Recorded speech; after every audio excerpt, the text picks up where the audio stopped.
5 sur 7 matin, bienvenue dans le débat matinal, bienvenue dans le forum de discussion. Les chiffres sont vertigineux. Pour le compte de l'année 2023, les Béninois ont réalisé des transactions électroniques via mobile money à hauteur de 3 430 milliards 100 millions de francs CFA.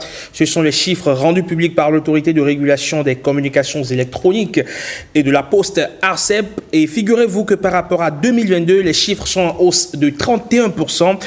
Créé au Kenya en 2007, le paiement par téléphone a bouleversé l'économie du continent africain, notamment les fondements du système capitaliste, à savoir les banques.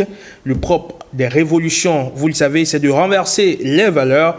La révolution du mobile money est en train donc d'abolir les barrières entre banquiers et opérateurs téléphoniques. Qu'est-ce qui explique le succès des transactions électroniques? Comment les institutions financières s'adaptent-elles et cette hype pourrait-elle s'estomper un jour à cette allure? Nous faisons le débat avec autour de la table. Évidemment, M. Ange Singata Tiendaga, qui est resté avec moi, juriste financier, doctorant en droit économique et financier, auteur de l'ouvrage « Ne laissez plus les dettes vous contrôler ». Juste à côté de lui, Christiane Oussou, elle porte sur ce plateau la voix de FEDAPay, qui est une fintech africaine qui crée des solutions simples, modernes et fiables pour payer et se faire payer partout dans le monde. Bonjour et bienvenue. Bonjour monsieur. Comment allez-vous? Ça va très bien, merci. Mais un plaisir de vous recevoir sur 5 sur 7 matin. Pourquoi pas essayer d'en savoir un peu plus sur votre fintech et ce que vous proposez comme solution. De l'autre côté, Gilles Kounou, ingénieur des systèmes d'information, fondateur de OpenSI, entre autres. Bonjour et bienvenue. Bonjour. C'est un plaisir de vous recevoir également sur le plateau de 5 sur 7 matin. Vous êtes spécialiste du paiement digital et serial, donc entrepreneur. Vous exploitez KakaPay, c'est ça, hein? KakaPay, donc une plateforme d'encaissement pour compte de tiers qui permet d'encaisser tous les opérateurs mobile money présents au Bénin, au Togo, au Niger, au Sénégal et en Côte d'Ivoire. Merci d'avoir répondu à notre invitation. C'est mon plaisir, merci. Pour partager ensemble cette réflexion sur le mobile money, le mobile banking aussi. Pourquoi pas? Est-ce que vous êtes étonné des chiffres? 3 430 milliards 100 millions de francs CFA, c'est à peu près le budget du Bénin, de l'État béninois. Effectivement, ce chiffre peut sembler faramineux aujourd'hui quand on le compare au budget d'un pays comme le Bénin. La réalité, c'est que le mobile money devient aujourd'hui le moyen le plus courant pour faire cette transaction électronique et l'instrument de paiement le plus utilisé de plus en plus, porté par un certain nombre de lois, de circonstances et aussi d'habitudes qui se développent au jour le jour. Ce que je veux particulièrement souligner, c'est que le Bénin n'échappe pas à la dynamique, on va dire, africaine et même ouest-africaine, où, par exemple, quand je regarde en 2022-2023, le mobile money a contribué à l'augmentation du produit intérieur brut de plus de 4,7% sur les différentes économies et avec une croissance régulière d'au moins 35% de l'augmentation du nombre de portefeuilles en circulation dans la sous-région. Donc le Bénin n'échappe pas particulièrement à ce qui se passe autour de nous, mais le Bénin est un cas qui mérite d'être regardé particulièrement à cause des décisions plus ou moins fortes que les pouvoirs publics ont prises et qui ont particulièrement accompagné le développement et l'adoption du mobile money. Et je pense qu'on en parlera. Absolument. On va y venir tout à l'heure. Le temps pour nous, d'accord, d'explorer d'autres aspects du sujet. Alors, j'en reviens à vous, Christiane Oussou de FEDAPay. C'est une fintech donc, qui crée des solutions simples et modernes pour payer et se faire payer. À quel moment vous avez flairé la bonne affaire? Vous avez dit, tiens, cette affaire, il faut qu'on puisse la développer, il faut sentir le coup. Oui, en 2019, nous avons créé FEDAPay en tant que start-up qui était sous l'égérie de Nautilus, qui était une entreprise informatique. Et en fait, le besoin s'est senti parce qu'il y avait beaucoup de Béninois, surtout, notamment beaucoup d'Africains, qui n'arrivaient pas à recevoir des paiements via PayPal. Donc aujourd'hui, vous savez, vous n'êtes pas sans savoir que PayPal n'est pas utilisé en Afrique pour recevoir des paiements. Donc du coup, FEDAPay venait en apport à cette solution-là pour aider les Africains à se faire payer et payer directement N'importe où, partout dans le monde. D'accord. Donc, nous utilisons des agrégateurs de paiement. Nous sommes des agrégateurs de paiement. Nous utilisons les mobile money pour aider les Africains à se faire payer et à recevoir des paiements également. D'accord. Et lorsque vous voyez ces chiffres rendus disponibles par l'ARCEP qui centralise à peu près tout ci, est-ce que vous êtes surpris? Non, pas Pourquoi? du tout. Parce que, en fait, le mobile money est rentré dans nos habitudes. Donc, aujourd'hui, on l'utilise pour faire des paiements en ligne, on l'utilise pour payer nos factures, pour faire même du airtime, pour acheter des forfaits téléphoniques. Donc, aujourd'hui, c'est normal que ce chiffre soit en hausse. Et ça ne me surprend pas du tout. D'accord. Alors, Ange, dites-nous, qu'est-ce qui explique les raisons du succès du mobile money au Bénin, en Afrique? On sent que c'est un mouvement général, surtout au Bénin, ou le cas béninois qui nous intéresse tout particulièrement. Alors, bon, déjà de façon générale, on avait entre 15% de la population africaine de façon générale et 30% qui avaient accès aux services bancaires. Ce qui veut dire qu'il y a environ 70% jusqu'à 85% qui n'avaient pas accès aux services bancaires. Donc c'est cette population-là que le mobile money est en train d'adresser, et efficacement d'ailleurs. Donc c'est un gros marché que les banquiers ont tout le temps voulu conquérir. Mais au regard du formalisme, de la rigidité de l'activité bancaire, ce n'était pas évident de pouvoir adresser efficacement les besoins de ces personnes qui n'ont pas accès à ces services de base, dépôt, retrait, épargne et tout. Donc lorsque, comme vous avez dit, depuis la Corne de l'Afrique jusqu'à aujourd'hui dans nos pays ouest africains, c'est normal vu le fait que tout le monde a un téléphone, peut-être un smartphone, même aujourd'hui ceux qui n'ont pas de smartphone via les canaux USSD. Donc toute cette population-là peut aujourd'hui recevoir de l'argent. La puce est devenue comme une carte bancaire, puisque avec la puce, il y en a aujourd'hui qui prennent des puces, qui mettent dans des sachets, qui n'ont pas de téléphone forcément dans les villages reculés. Quand tu reçois un paiement, ils prennent la puce, ils mettent dans un téléphone, ils font leur retrait, ils rangent la puce dans le sachet, et puis, généralement, ce sont des mamans du village et tout. Donc aujourd'hui, on a transformé la carte bancaire classique en puce grâce au mobile money. Donc c'est ce gros marché-là aujourd'hui que mobile money est en train d'adresser efficacement et donc de secouer efficacement aussi les banquiers. D'accord.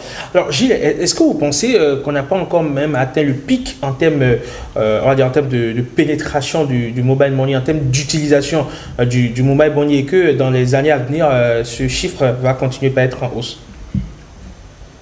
Je pense très sincèrement que nous sommes encore très loin de la réalisation du potentiel optimal du mobile money dans nos économies. Pourquoi? La réalité, c'est que la révolution du mobile money ou l'explosion de ces opérations est portée plutôt par les usages. Quels sont les usages qui sont faits aujourd'hui? Ce sont encore des usages de première génération. Évidemment, achat de airtime, donc crédit téléphonique, paiement de factures, paiement de factures et de plus en plus, pas dans un pays comme le Bénin, paiement de services publics. C'est quelque chose qui a vraiment changé et révolutionné l'usage du mobile money dans notre pays. Les transferts entrants, les transferts internationaux entrant avec des services aujourd'hui qui permettent de transférer de l'argent directement de l'étranger sur les portefeuilles mobile money des bénéficiaires, ce qui pousse de plus en plus de personnes qui reçoivent des transferts de l'étranger à se doter d'un portefeuille mobile money. Mais on voit très bien que les services de deuxième génération n'ont pas encore été très impactés par le mobile money. Comme par exemple? Notamment le crédit, l'assurance, l'épargne. Quand vous regardez dans un pays comme la Côte d'Ivoire, une banque comme Orange Bank par exemple, fait aujourd'hui du crédit directement sur des portefeuilles mobile money. Le Bénin le fait sur les portefeuilles mobile money dans le cadre du microcrédit à la FIA. Mais dans les secteurs comme l'assurance, l'épargne, le mobile money n'a pas encore fait une pénétration aussi poussée que pour les services de première génération. Et quand vous savez l'importance de ces opérations crédit, épargne, assurance, dans ce qu'on appelle l'inclusion financière, vous imaginez aisément que l'arrivée massive du mobile money au cœur de ces différents usages va encore faire progresser le volume de transactions que nous connaissons aujourd'hui. Alors, dites-moi, Christiane, est-ce que quelque part, le mobile money n'a pas permis de réduire la fracture sociale en termes d'inclusion financière? Surtout, jusqu'à un passé récent, les banques sont perçues comme des établissements pour bourgeois, pour personnes socialement élevées. Et donc, est-ce que le mobile money n'a pas profité de cette faille du système bancaire pour s'implanter davantage, parce qu'à la portée de monsieur, madame, tout le monde? Oui, comme l'a dit M. Ange tout à l'heure, en fait, le mobile money était venu pour combler ce vide de faible bancarisation, qui est un fort taux de bancarisation qu'il y avait, surtout pour les populations de milieu rural. Et aujourd'hui, non, je pense que les mobile money, vous pouvez me rappeler votre question, s'il vous plaît? Si le mobile money n'a pas permis d'avoir une meilleure inclusion financière. Oui, ça a permis une meilleure inclusion financière parce que ça permet d'adresser justement les populations rurales qui n'ont pas accès aux services bancaires traditionnels. Ils peuvent faire, ça les a permis par exemple de recevoir de l'argent, de faire des transactions sans se déplacer depuis chez eux. Ça permet aussi le moins de coûts également, contrairement aux banques qui ont des coûts faramineux pour, par exemple, faire des opérations, des transactions, des virements. Et la rapidité également des transactions grâce au mobile money, c'est important aussi. Alors, pour vous, via votre plateforme, lorsque vous analysez le flux qui transite via votre plateforme, quel est le motif qui revient souvent? C'est pour le paiement de services publics, paiement de factures, ou généralement pour des questions, on va dire, de subsistance, tout ça à la fois. X à Y. Tout ça à la fois. Et lorsque, avec l'avènement du Covid en 2020 et la multiplication de la digitalisation des services publics également, a fait un boom aussi au niveau des fintech. Parce que beaucoup de Béninois ont commencé par utiliser les services publics à payer des services publics grâce aux agrégateurs de paiement comme FedApay, par exemple. Parce que nous adressons nous sommes en partenariat avec beaucoup d'opérateurs mobile money, pas seulement des mobile money du Bénin, mais plusieurs aussi en Afrique, que ce soit au Sénégal, Côte d'Ivoire, Togo, Mali, etc. Donc c'est vraiment un besoin qui existait et puis on essaie d'être dessus. D'accord. Alors, comment est-ce que,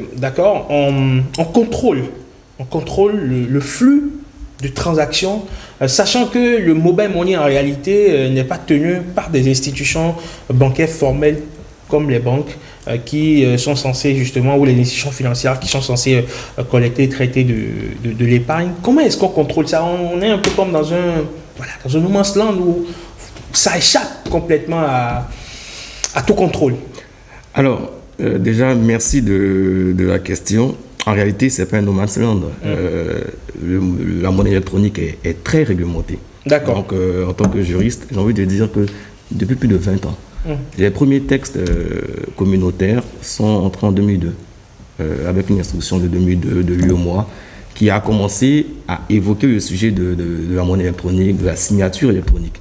Mais déjà, en ce moment, il n'y avait pas encore les outils techniques et technologiques d'aujourd'hui, mais c'était déjà écrit.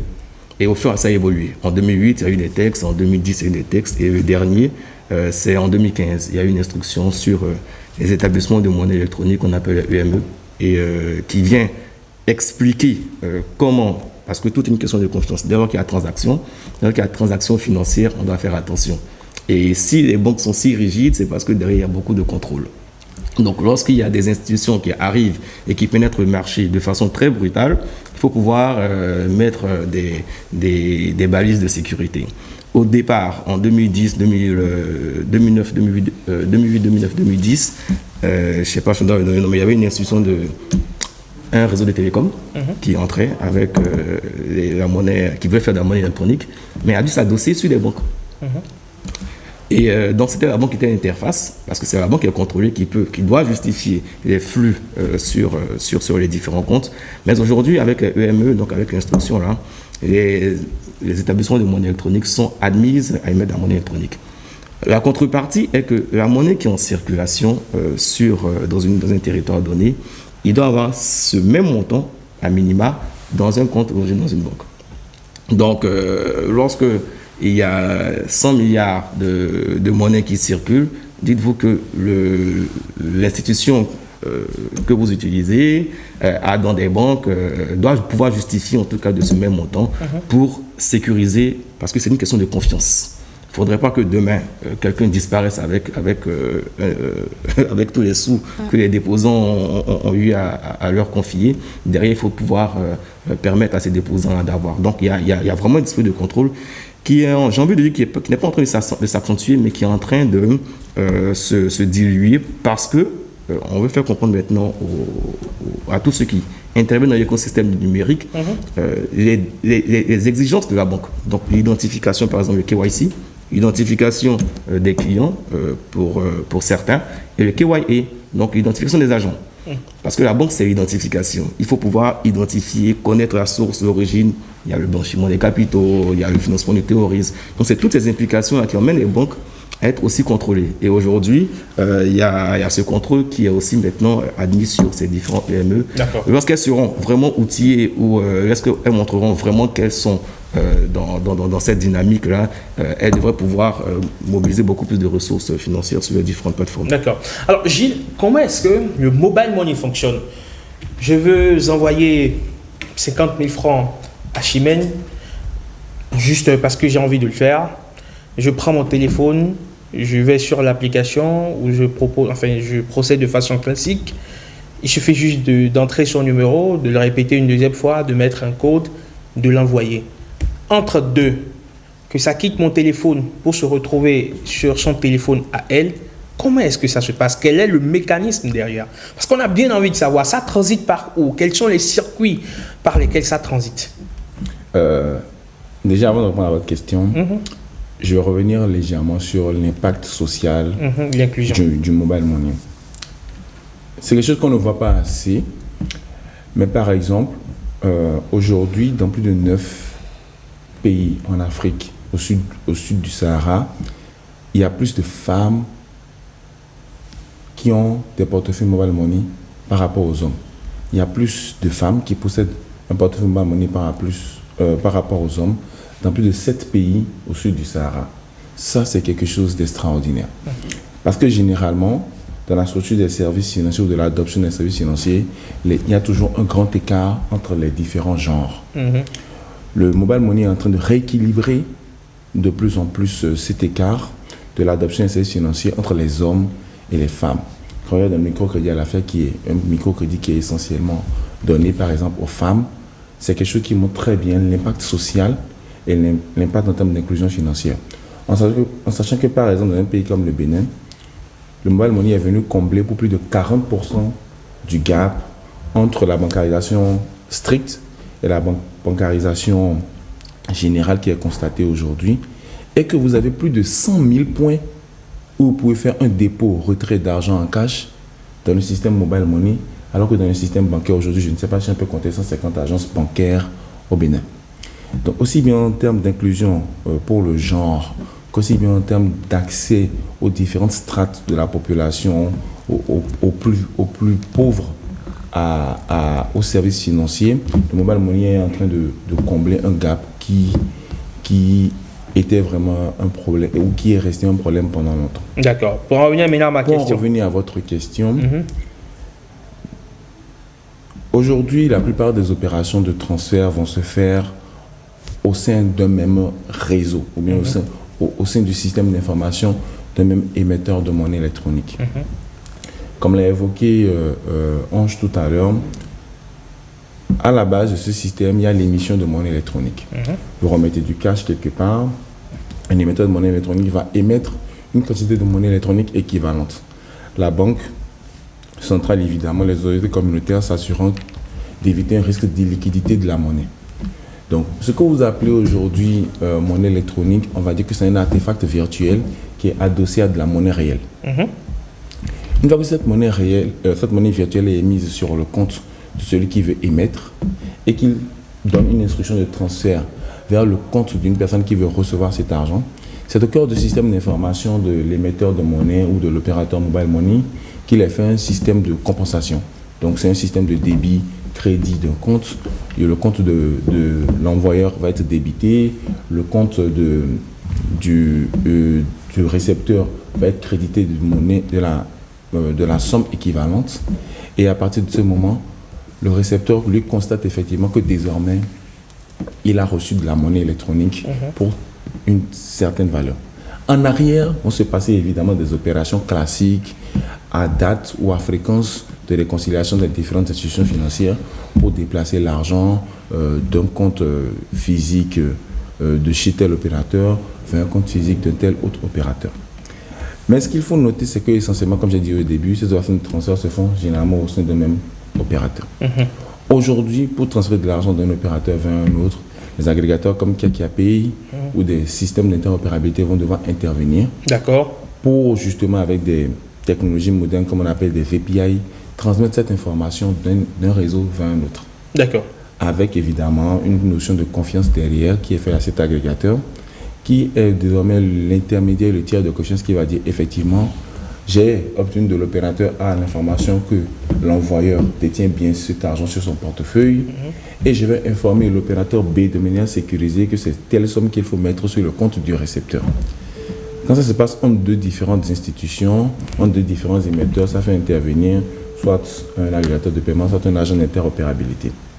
Je veux souligner que la BCAO conduit actuellement un projet d'interopérabilité justement qui va rebattre un peu le paysage de l'usage du mobile money et de l'usage des services financiers en général,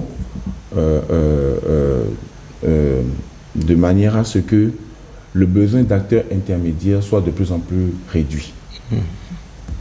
D'accord. Alors, du côté de Christiane, j'ai envie de savoir, aujourd'hui, avec l'introduction donc, de l'intelligence artificielle, d'autres, on va dire d'autres données techniques, informatiques aussi, comme la blockchain par exemple, comme voilà, les technologies de fintech. Est-ce que le mobile money va continuer par fonctionner tel qu'il est aujourd'hui ou il va falloir faire certains réajustements pour le rendre au goût du jour? Il faudra l'adapter. Il faudra l'adapter aux nouvelles technologies parce que l'IA est déjà là actuellement et puis nous l'utilisons. Même à FEDAPay, nous l'utilisons déjà pour aider les clients. Ça intervient à quel moment du processus? Nous avons un produit MyFeda qui permet aux clients d'avoir une carte Visa qui peut recharger directement avec le mobile money. Donc par exemple, là nous avons intégré une IA dans l'application qui permet de récapituler les différentes dépenses de l'utilisateur. Et il peut savoir où il va et où il envoie son argent. Alors, Gilles, vous avez également un KakaPay qui est un agrégateur. Le rôle de l'agrégateur, ou du moins, qu'est-ce que l'agrégateur, lui, il gagne? C'est vrai que lorsqu'on veut payer les factures, voilà, de la SPE ou de la SONEB, on voit les deux agrégateurs qui sont à la limite, honnêtement, sincèrement, jusqu'à même passé récent. Je ne savais pas à quoi ça retourne. J'appuie sur l'un d'entre eux juste pour avancer. Parce que l'important, c'était de payer la facture. Est-ce que vous ne vous contentez que des prélèvements, voilà, 50 francs à gauche, 100 francs à gauche? Est-ce que ce n'est que ça de vous gagner lors des transactions? Je pense que chaque agrégateur a son modèle économique. Particulièrement, je n'aime pas beaucoup l'expression agrégateur. Je dis que KakaPay est un système d'encaissement pour compte de tiers. D'accord, ça fait plus savant? Ça ne fait pas plus savant, mais ça fait plus réel. D'accord. Parce que nous, en tant que solution d'encaissement pour compte de tiers, nous jouons plusieurs rôles. Nous allons permettre à un marchand d'encaisser toutes les monnaies électroniques du marché. Que ce soit sur un site web ou dans un point de vente physique. C'est-à-dire sur un site web parce qu'il a un site de e-commerce, ou dans un point de vente physique parce qu'il a un terminal de paiement. C'est la première fonction, c'est la fonction qui permet d'encaisser différentes monnaies électroniques sans avoir besoin soi-même, en tant que marchand, d'avoir un compte chez tous les opérateurs. Vous imaginez bien que si demain, en tant que marchand, quelqu'un vient avec sa puce Orange Côte d'Ivoire dans ma boutique et que je dois aller chercher une puce marchande ou un portefeuille marchand chez Orange Côte d'Ivoire, je ne m'en sortirai jamais. Donc le premier rôle, effectivement, c'est de permettre d'encaisser différentes solutions de monnaie électronique du marché sans avoir soi-même besoin d'avoir un compte chez chacun de ces opérateurs. Nous gérons aussi tout ce qui est mécanisme de dispute. Quand vous faites du paiement par carte bancaire, par exemple, il peut y avoir des disputes où le client, à la fin de la journée, peut rejeter le fait que l'opération a été effectuée à partir de sa carte bancaire. L'agrégateur, en tant que système d'encaissement pour compte de tiers et acteur tiers de confiance, va, au milieu des deux parties, le marchand et le client final, essayer de régler la dispute, essayer de comprendre si le service a été réellement rendu, est-ce que l'argent doit effectivement rester chez le marchand, ou bien est-ce que l'argent doit retourner au client qui a payé. D'accord. Deuxième chose. Et dans beaucoup de cas, nous accompagnons aussi le paiement des marchands. Quand vous avez de l'argent sur un portefeuille électronique et que vous avez 100 personnes, 200 personnes, 5000 personnes à payer, vous imaginez bien que vous ne faites pas des transferts un à un. Nous avons une solution qui s'appelle KKP Push-Up qui permet aujourd'hui, depuis une interface sécurisée, de constater le montant que vous voulez distribuer et de le distribuer en faisant une vérification de l'identité des personnes que vous voulez payer avant de leur reverser cet argent. Et donc, le modèle économique, effectivement, tient sur plusieurs services. Comme j'ai dit, paiement sur un site web, paiement en point de vente avec notre terminal de paiement, distribution ou accompagnement des institutions à distribuer de l'argent à des tiers, tout en assurant évidemment en couche en dessous le maintien d'une relation de confiance qui est nécessaire pour l'écosystème du mobile money, qui est nécessaire pour l'écosystème du e-commerce. D'accord. Alors, aujourd'hui, comment est-ce que les banques font? Parce qu'on a l'impression que les banques sont en train de se rallier au mouvement, ce qui fait que, à travers des services de mobile money, on peut sortir de l'argent de son compte bancaire, de son compte épargne, de son compte courant, vers son compte mobile money et de la même façon envoyer de l'argent de son mobile money vers son compte bancaire. Son compte bancaire. C'est. Effectivement, ce sont les opérations bank to wallet, wallet to bank. Aujourd'hui, c'est ça. On a tendance à penser qu'il y a un duel. Aujourd'hui, on est en train d'assister au fur et à mesure à un duo. En réalité, en lieu et place de la compétition ou de la coopération, ils ont inventé un nouveau terme qui s'appelle la coopétition. Pour dire, on est en même temps en compétition, en même temps on coopère. Donc on est ensemble. Et lorsque les banques aujourd'hui décident de s'allier avec des opérateurs de mobile money, les banques accèdent aux 100 000 agences, micro-agences. Donc automatiquement, tu permets à tes clients, tu permets d'élargir ta base de clients et tu permets à bon nombre de personnes de recourir ou d'accéder à tes services depuis des points où tu n'as pas d'agence et tout. Donc aujourd'hui, les banques, comme les établissements de monnaie électronique, ont tout intérêt à renforcer et à travailler de plus en plus sur les mécanismes juridiques pour rendre beaucoup plus flexible. On n'a pas parlé de l'interopérabilité, il faut qu'on arrive là. Pour qu'il y ait cette fluidité sur tout l'espace, dans nos espaces. D'accord. Alors, qu'adviendra-t-il lorsque le taux de bancarisation sera vraiment très très élevé et que tout le monde disposera d'une carte électronique d'accès donc à des applications de téléphonie mobile? Par exemple, lorsque vous prenez des téléphones d'une certaine marque que je ne peux pas citer, vous avez la possibilité d'y intégrer des cartes électroniques et donc lorsque vous allez faire des achats, vous pouvez régler rapidement, juste en scannant votre carte électronique. Qu'adviendra-t-il alors en ce moment des services de mobile money? Est-ce que ça va perdre en notoriété? Non. Succès, je dirais? Non. C'est très dynamique, tout ça. Les banques ont toujours eu le challenge de faire en sorte que ceux qui détiennent les cartes bancaires utilisent leurs cartes bancaires pour faire le paiement. Ça n'a pas fonctionné. Aujourd'hui, on a les mobile money. Beaucoup de gens qui ont du mobile money, les entreprises de mobile money, souhaitent que ça reste dans le réseau, qu'on parte de transactions numériques en transactions numériques sans qu'on ne sorte du cash. C'est tout le challenge qui est là. Donc c'est un vieux challenge bancaire qui est en train d'être poursuivi jusqu'à ce jour. Lorsqu'on parviendra à cette inclusion quasi totale, naturellement, que l'argent va circuler de façon électronique. Mais j'ai envie de dire que ça n'arrange pas tout le monde. D'accord. Les gens n'aiment pas trop cette transparence et cette traçabilité. Justement, est-ce que c'est la question que je m'avais faire à Christiane? Est-ce que le fait d'aller à la banque, de devoir justifier, je ramène 100 000 francs pour moi-même, pour mon compte, on me demande où est-ce que je les trouve? Il y a tellement de questions. Aujourd'hui, les gens préfèrent la solution simple. J'ai 100 000 francs, je dépose sur mon mobile money, j'ai limite de compte à rendre à personne. Pourquoi? Parce que c'est plus simple, c'est plus rapide, c'est accessible. Et ça permet aussi l'inclusivité dont nous parlons depuis tout à l'heure. Justement, mais pourquoi est-ce que les opérateurs de téléphonie mobile, ou du moins dès lors que les opérateurs de téléphonie mobile vont se conformer à cette exigence de la banque, est-ce qu'il y aura une réticence qui va s'installer? Quand les gens vont commencer par comprendre que même pour mettre de l'argent dans Mobile Money, je serai obligé de justifier la provenance de ces fonds-là. Donc, ça dépend en fait de chaque opérateur Mobile Money, je pense, de ce qu'ils mettent en place. Sinon, déjà, nous, par rapport au FinTech, on est obligé de travailler quand même avec les banques. Le système est fait en sorte qu'on ne peut pas se passer des banques. Et actuellement, les banques ne peuvent pas se passer aussi des opérateurs mobiles. Et on est obligé en fait de coopérer, on est obligé de faire des partenariats. Aujourd'hui, il y a des comptes Mobile Money qui peuvent encaisser jusqu'à 10 millions, non? Ou 2 millions, c'est le plafond. Oui, jusqu'à 2 millions de francs CFA. Lorsque j'ai 2 millions quand même sur une puce, je peux en acheter 5. Oui. Mettre 2 millions sur chacune des puces. Et j'ai 10 millions à ma guise que je manipule hors de tout contrôle du système bancaire. Je peux envoyer de l'argent à X ou à Y pour financer même des activités parfois louches sans aucune traçabilité finalement.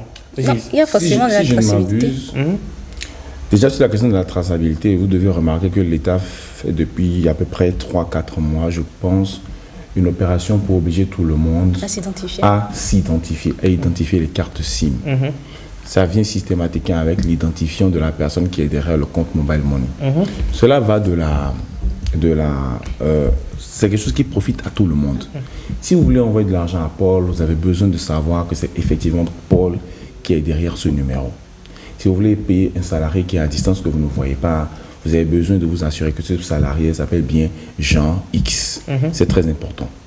Donc la question de la traçabilité ne va pas forcément en concurrence avec la question de la facilitation de l'usage. Au contraire, que serait un système financier, un système économique sans confiance? Et qu'est-ce que la confiance sans la transparence? Si les abonnés, les utilisateurs du Mobile Money ne s'ouvrent pas de plus en plus à la question de la transparence, c'est les avantages du système Mobile Money qu'ils vont devoir perdre. Et je pense que l'homme est très intelligent, il fait très vite la comparaison. Est-ce que justement ces chiffres révélés par l'ARCEP, donc nettement en hausse par rapport à 2022, ne feront pas réfléchir les États, ou du moins l'État ne fera pas réfléchir l'État qui va se dire, mais écoutez, finalement cette affaire, il faut qu'on y voit clair. Dans l'absolu, la quantité de monnaie dans l'économie ne change pas. Ça passe moins par les banques, mais ça passe par les mobile money qui sont régulés, les gens sont identifiés, il y a des systèmes de KYC. Et vous imaginez bien, il y a 10 millions, à peu près 10 millions et demi de comptes mobile money actifs au Bénin. C'est-à-dire que chaque mois ou tous les 30 jours, ces 10 millions de cartes SIM font au moins une opération par mois. Ça va largement au-delà de ce que le système bancaire peut faire. Est-ce qu'on a envie d'arrêter la dynamique en cours? Ou est-ce qu'on a envie de prendre des dispositions qui, dans une entente cordiale et générale, vont faire que les gens vont continuer par le mobile money pour se développer, pour avoir cet impact sur le genre, pour avoir l'impact sur l'inclusion financière? Dans nos pays, la réalité, c'est que c'est 15% des gens qui sont dans le système économique formel et 85% sont dans l'informel. Le challenge a toujours été de trouver un outil qui permet aussi de contrôler un peu ce qui se passe dans l'informel. Et si c'est 85% des gens qui sont dans l'informel, c'est que c'est l'informel la normalité. C'est à cela qu'il faut s'attaquer en trouvant des mécanismes intelligents, légers, qui permettent aux gens de continuer à participer à l'économie, aux services financiers, sans échapper forcément à la coupole du fisc, du régulateur, de l'État. Dans l'absolu, moi je vais chez des marchands chez qui, lorsque nous exposons le coût de nos services, la simplicité, ils ne réfléchissent pas. Le problème d'une dame qui fait 40 millions dans l'absolu de chiffre d'affaires l'année, et qui est donc toujours à la taxe synthétique, son problème ce n'est pas l'impôt en soi, parce qu'elle n'est pas taxée à la transaction. Elle paie un impôt synthétique qui est forfaitaire, qu'elle paierait qu'elle fasse 20 millions ou 30 millions ou 9 millions. Donc les gens comprennent de plus en plus aussi qu'il est dans leur intérêt pour accélérer leur activité, pour faciliter leur vie, d'adopter ces outils-là, même s'il va y avoir un cadre de régulation qui effectivement doit se mettre en place pour le bonheur de tout le monde. Pour finir, Ange, faut-il renforcer la régulation du secteur des monnaies, du paiement électronique? Non, il est déjà suffisamment régulé. Mais comme c'est un secteur qui est dynamique, il y aura des réaménagements certains à chaque moment qu'il y aura de nouvelles entrées sur le marché de l'économie numérique. Il y a blockchain qui est là. Qu'est-ce qui viendra après? On a parlé d'IA. L'IA aussi fait son entrée. Il y aura des implications et le droit, il s'adapte. Très bien. Donc voilà, on espère seulement que le droit s'adaptera vite à la réalité sociale. Merci beaucoup à vous, Ange Singata Tiendaga, juriste financier, Merci. doctorant en droit économique et financier aussi. Vous êtes l'auteur de l'ouvrage « Ne laissez plus les dettes vous contrôler ». Nous en avons parlé en long et en large. Merci également à vous, Chimène Oussou, de Christiane, pardon, désolé. Vous représentez une fintech africaine qui crée donc des solutions simples, modernes et fiables pour payer et se faire payer. C'est bien. FEDAPay et également Gilles Kono, ingénieur des systèmes d'information, fondateur de OpenSI et qui génère Kiapay. C'est Kiapay. Voilà, j'y arrive. On va toujours continuer, évidemment, par mener la réflexion. 5 sur 7 matin, avant de boucler cette émission, un peu de légèreté pour descendre. Je pense que les deux autres sur le plateau sauront de quoi je parle, mais je vais me tourner vers Ange, qui est un peu, peut-être ça va lui paraître étranger. Vous connaissez ce qu'on appelle ici le Kpodi-Guégué? Non, vous ne connaissez pas. Non. Jamais entendu, jamais vu. Peut-être que vous en avez déjà vu. Peut-être. C'est un masque, d'accord? Ce sont des masques qui sont adossés. Je vais dire des pilotis, okay. Donc ils sont tout en haut avec on va dire j'en ai déjà vu. Monter sur des voilà, sur des échassiers et ils font le spectacle. C'est ça. Vous avez envie de les découvrir? Bien sûr. On va descendre évidemment en toute légèreté. Regardez ce reportage que nous propose Saint-Tiche Quimpon.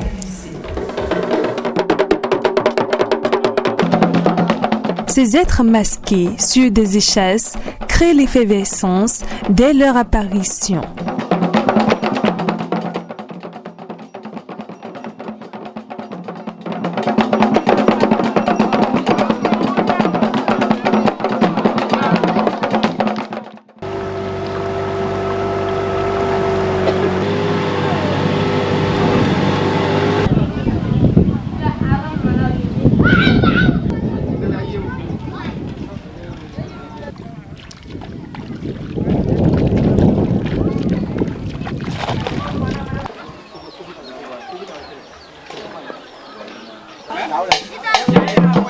Il y a le roi Erlé et le roi Azon. Le roi Erlé, lui, il est d'Akanwi. Et le roi Azon est de Tovikome. C'est ces deux-là qui sont les fondateurs de ce village. À bas de ça, là, Kpodi-Guégué est arrivé. Donc c'est un fétiche, le premier fétiche des hommes. Le roi qui avait vécu a fait la promotion de cette danse-là, ça l'amuse. Et les gens, ils ont gardé cette culture jusqu'à aujourd'hui. Et de père au fils, ça commence et ça continue.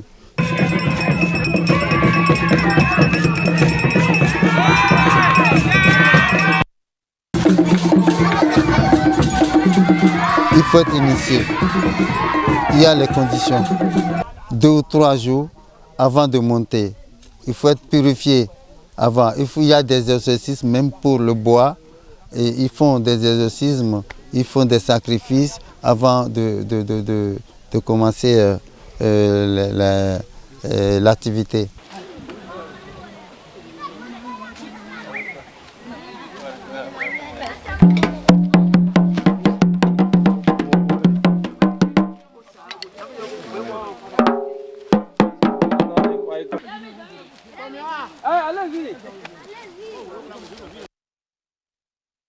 C'est une forêt où les initiés viennent apprendre cette danse-là.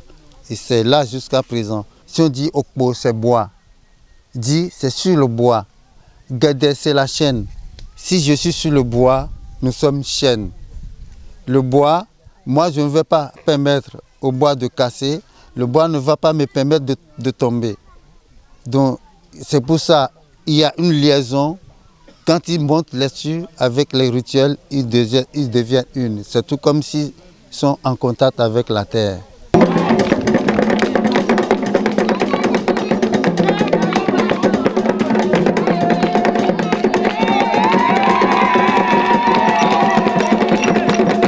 quand Koudigé sort un jour là, bon, il a la manifestation, tout le monde est guéri. Hein. On rit, on danse, on mange, on saute, on fait tout. Et les femmes vraiment ont l'impression de danser. Elles dépensent à des moments donnés. Et pas les hommes.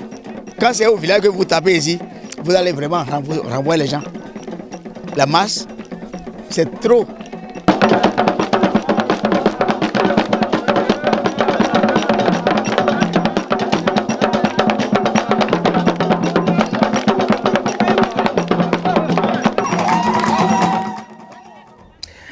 Voilà donc c'est quelques belles images donc du Koudigé. Vous aimez bien? Oui, on en a en Côte d'Ivoire. Hein. À l'ouest de la Côte d'Ivoire, il y a un peuple qui a aussi des échassiers. D'accord. Mais ça, c'est assez impressionnant. C'est assez impressionnant. Parce qu'ils sont sur des échassiers de presque 2 mètres. Hein. Et avec les gestes qu'ils font et tout, comme s'ils vont tomber, tu as l'impression qu'ils vont tomber, ils ne tombent pas. Mais ils ne tombent pas. Ils ne tombent pas. Voilà, donc ils sont très, très connectés. Ils sont connectés. Gilles, un spectacle de Koudigé, ça vous dit? Pour aller voir, hein, pas pour aller monter. On a besoin de vous pour développer des solutions. À votre convenance. Merci à vous, messieurs, dames, Christiane, Moussou, Ange et puis Gilles. J'espère qu'on a pu assouvir, combler les attentes donc, des téléspectateurs sur cette thématique du mobile money qui est devenu évidemment un phénomène, au-delà donc d'être un phénomène économique, c'est aussi un phénomène de société parce que ça permet non seulement de faciliter les transactions financières, mais de réduire les écarts en termes d'inclusion financière. Merci beaucoup à toutes les équipes rédactionnelles et techniques réunies autour de Janvier Tonon. 5 sur 7 matin vous revient déjà demain. La dame sera aux commandes, Rachida Biommoment. Quant à moi, on se retrouve lundi, quand il sonnera très exactement 7h, 6h en temps universel. D'ici là, portez-vous très bien. Bon mercredi à tous et à chacun. Paix et joie dans le monde. Salut, c'est du Koudigé qui continue.